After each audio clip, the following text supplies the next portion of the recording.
शबरी की कथा। शबरी कौन है? जय श्री राम दोस्तों, क्या आप जानते हैं शबरी कौन थी और शबरी का पूर्व जन्म? तो चलिए मैं आपको बताता हूँ शबरी की कथा। बात उस वक्त की है जब भगवान श्री राम का जन्म भी नहीं हुआ था। भील जाति के एक कबीले जिसके राजा मुखिया अज थे। अज के घर में एक कन्या का जन्म हुआ जिसका नाम श्रमना था। श्रमना शबरी का ही दूसरा नाम है। शबरी की माता का नाम इंदुमती था। शबरी की जाति शबर थी, जो कि भील से संबंधित थी। शबरी बचपन में पक्षियों से अलौकिक बातें किया करती थी, जो सभी के लिए आश्चर्य का विषय था। धीरे शबरी बड़ी हुई, लेकिन उसकी कुछ हरकतें अज और इंदुमती की समझ से परे थे। समय रहते शबरी के बारे में उसके माता पिता ने किसी ब्राह्मण से पूछा कि वह वैराग्य की बातें करती हैं। ब्राह्मण ने सलाह दी कि इसका विवाह करवा दो। राजा अज और भीलरानी इंदुमती ने शबरी के विवाह के लिए एक बाड़े में पशु पक्षियों को जमा कर दिए। फिर जब इंदुमती शबरी के बाल बना रही थी तो शबरी ने पूछा कि माँ, हमारे बाड़े में इतने पशु पक्षी क्यों हैं?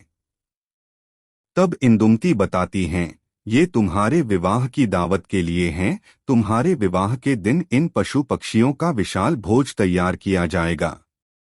शबरी श्रमना को यह बात कुछ ठीक नहीं लगी। मेरे विवाह के लिए इतने जीवों का बलिदान नहीं देने दूंगी। अगर विवाह के लिए इतने जीवों की बलि दी जाएगी तो मैं विवाह ही नहीं करूंगी। श्रमना ने रात्रि में सभी पशु पक्षियों को आजाद कर दिया। जब श्रमना शबरी बाड़े के किवाड़ को खोल रही थी तो उसको किसी ने देख लिया। इस बात से शबरी डर गई। शबरी वहां से भाग निकली। शबरी भागते भागते ऋषिमुख पर्वत पर पहुंच गई, जहां पर 10,000 ऋषि रहते थे।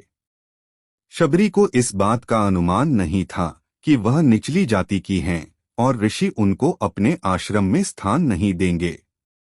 इसके बावजूद शबरी छुपते हुए कुछ दिनों तक, जब तक वह पकड़ी नहीं गई, रोज सवेरे ऋषियों के आश्रम में आने वाले पत्तों को साफ कर देती थी और हवन के लिए सूखी लकड़ियों का बंदोबस्त भी कर देती। बड़े ही भाव से शबरी सविंधाओं से लकड़ियों को ऋषियों के हवन कुंड के पास रख देती थी। कुछ दिनों तक ऋषि समझ नहीं पाए कि कौन है जो उनके सारे नित्य के काम निपटा रहे हैं। कहीं कोई माया तो नहीं है। फिर जब ऋषियों ने अगले दिन सवेरे जल्दी शबरी को देखा तो उन्होंने शबरी को पकड़ लिया। ऋषियों ने शबरी से उसका परिचय पूछा तो शबरी ने बताया कि वह एक भीलनी है। ऋषियों ने भीलनी को नीच जाति का बताकर उसको ताड़ने लगे। तभी उसी समूह से एक ऋषि मतंग ने शबरी को उन ऋषियों से बचाया और उसको अपनी बेटी कहकर उसको एक कुटिया में शरण दी और सेवा करने को कहा। समय बीतता गया, मतंग ऋषि बूढ़े हो गए। मतंग ऋषि ने घोषणा की, अब मैं अपनी देह छोड़ना चाहता हूँ। तब शबरी ने कहा कि एक पिता को मैं वहां पर छोड़कर आई और आज आप भी मुझे छोड़कर जा रहे हैं। अब मेरा कौन ख्याल रखेगा? मतंग ऋषि ने कहा, बेटी तुम्हारा ख्याल अब राम रखेंगे। शबरी सरलता से कहती हैं, राम कौन है और मैं उन्हें कहाँ ढूंढूंगी? बेटी, तुम्हें उनको खोजने की जरूरत नहीं है। वो स्वयं तुम्हारी कुटिया पर चलकर आएंगे। शबरी ने मतंग ऋषि के इस वचन को पकड़ लिया कि राम आएंगे। शबरी रोज भगवान के लिए फूल बिछा कर रखती, उनके लिए फल तोड़कर लाती और पूरे दिन भगवान श्री राम का इंतजार करती। इंतजार करते करते शबरी बूढ़ी हो गई, लेकिन अब तक राम नहीं आए। फिर एक दिन आ ही गया जब शबरी के वर्षों का इंतजार खत्म होने वाला था। शबरी ने फूल बिछा कर रखे थे। आते जाते लोगों को मना कर रही थी कि इस फूल पर भगवान चलेंगे। शबरी श्री राम के लिए बेर तोड़ कर लाई थी। यह निश्चित करने के लिए बेर मीठे हैं या खट्टे, शबरी ने बेर को चख चख कर उनको झूठे कर दिए। जब भगवान श्री राम आए तो शबरी एक पत्थर के आसन के पास बैठी थी। शबरी ने पहली नजर में भगवान को पहचान लिया। शबरी ने भगवान का खूब आदर सत्कार किया और उनको झूठे बेर खिलाए। इस प्रकार शबरी के वर्षों का इंतजार खत्म हुआ था और उसको भगवान श्री राम मिले थे। यह थी शबरी की कथा। अगर आप शबरी के पूर्व जन्म की कथा को जानना चाहते हैं तो बने रहिए इस पोस्ट के साथ। शबरी के पूर्व जन्म की कथा। शबरी अपने पूर्व जन्म में एक रानी थी, नाम परमहिसी रानी थी। एक बार कुंभ के मेले में परमहिसी रानी और राजा दोनों साथ में गए थे। राजा का वहां पर शिविर था। रानी को एक दिन अपने खिड़की से ऋषियों का समूह दिखा जो कि हवन कर रहे थे और मंत्रों का उच्चारण कर रहे थे।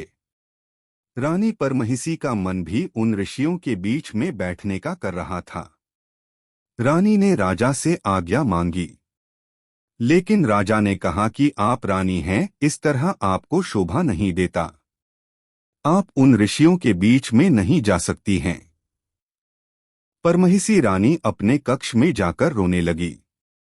रात्रि को परमहिसी रानी अपने कक्ष से निकलकर त्रिवेणी तट पर गई। वहां गंगा मां से याचना करने लगी, हे माते, अगर मुझे दूसरा जन्म मिले तो रूपवान और रानी मत बनाना। अब आप में समाना चाहती हूं। इतना कहकर परमहिसी रानी अपनी देह त्याग देती हैं और जल समाधि ले लेती हैं। इसी कारण अगले जन्म में शबरी रूपवान नहीं थी, नहीं कोई राजघराने की। शबरी के कथा से क्या संकेत मिलता है? शबरी ने अपने गुरु के केवल एक वचन, भगवान श्री राम आएंगे और इसके लिए तुम्हें कहीं जाने की जरूरत भी नहीं है, तुम उनका यहीं पर इंतजार करना, पर अपना पूरा जीवन लगा दिया।